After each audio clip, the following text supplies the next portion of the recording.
বাইরে যায়, রাজ্যের বাইরে যায়, আমরা ওরকম সম্মান পাই না, যেরকম পাওয়ার দরকার ছিল বা পেতাম আগে।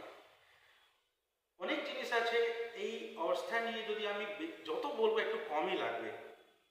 এখানে সরকার হোক বা যে কোনো পার্টি হোক, একটা প্রশ্ন আমাদের সামনে আছে, কি আমাদের পশ্চিমবঙ্গের জন্য কেউ কিছু করছে? এই যে দুর্নীতির রাজনীতি চলছে, এই যে অবস্থায় দাঁড়িয়ে আছে, কেউ কিছু করছে? উত্তর খুবই সহজ, না, কেউ কিছু করছে না। শিক্ষা হোক, স্বাস্থ্য হোক, কর্মসংস্থান হোক, যে কোনো জায়গা দেখবেন শুধু দুর্নীতি আছে। আমি একটা বাঙালি, আমার বাড়ি এখানে, যদি আমার বাড়ি খারাপ হোক, আমার বাড়িতে নোংরা যদি হবে, তো আমি নিজস্ব এসে পরিষ্কার করব। সেই কারণে যখন বাড়িটা একটু বড় হয়ে যায়, আমাদের একটা পলিটিক্যাল উইল লাগে। যতক্ষণ আমরা বিধানসভায় যাচ্ছি না, এই এত বড় বাড়িতে আমরা পরিষ্কার করতে পারবো না।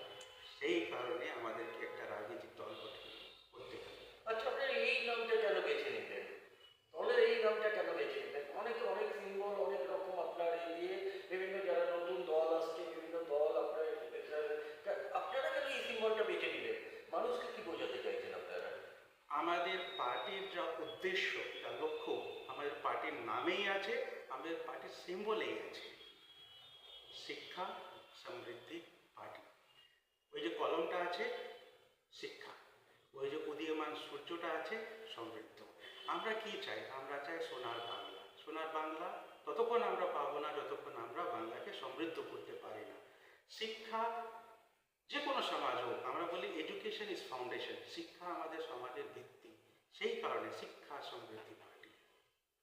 কি মনে করছেন, যেখানে শিক্ষা থেকে আরম্ভ করে এই বাংলা, এই পশ্চিমবাংলা যেটা সোনার বাংলা ছিল একদিন এক সময়, মানুষ যেখানে গর্ব করে বলতো আমার বাংলা মোদের বাংলা, সেখানে আজকে দেখা যাচ্ছে শিক্ষা থেকে চাকরি থেকে আরম্ভ করে বিভিন্ন রকমভাবে দুর্নীতিতে জড়িয়ে পড়েছে।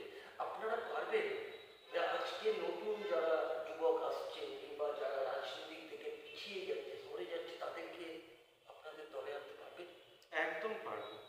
দেখুন, যেদিন আমরা প্রেস কনফারেন্স করেছিলাম প্রেস ক্লাবে, আমি বলেছিলাম আজকে এই মঞ্চ থেকে আমরা একটা নতুন পার্টির জন্য, নতুন পার্টির বিষয়ে কথা বলছি, কিন্তু আমি গর্বিত নয়, আমি লজ্জিত।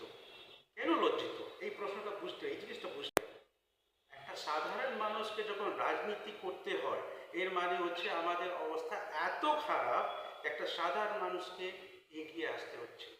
আমি একটা সাধারণ মানুষ, আমি এসেছি, আমায় ওই যে লজ্জাটা আমি পেয়েছি, ওই লজ্জাটাই আমার সোর্স অফ এনার্জি, ওই সোর্স অফ পাওয়ার।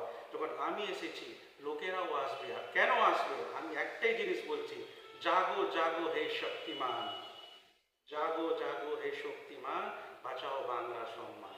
আসবে, ওরা অবশ্যই আসবে। इतना बड़ा बड़ा पार्टी है, टीएमसी, बीजेपी और बहुत सारा पार्टी है, उसमें आप लोग कहाँ तक लड़ाई दे सकते हैं? कैसे? बड़ा बड़ा पार्टी सिर्फ नाम के लिए बड़ा बड़ा पार्टी है।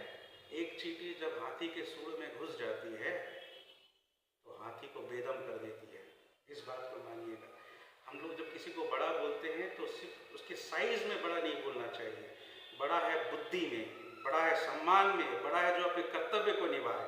क्या उस हिसाब से ये दोनों बड़े पार्टी क्या बड़े हैं? बिल्कुल भी नहीं।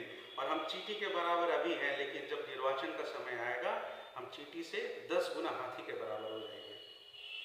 আপনারা কত জায়গায়, আপনারা কত ক্যান্ডিডেট দেবেন, আপনারা চিন্তা ভাবনা করছেন? একদম চিন্তা ভাবনা করে রেখেছি। আজকে যদি আপনারা জিজ্ঞাসা করেন, আমরা 50+ প্রার্থী আমাদের রেডি আছে।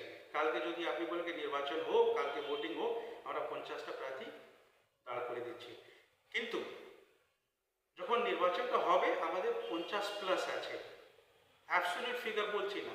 50+ মানে 100টাও হতে পারে, 294 হতে পারে, কিন্তু কত হবে যখন নমিনেশনটা ফাইল হবে, ওই দিনই আপনারা বুঝতে পারবেন।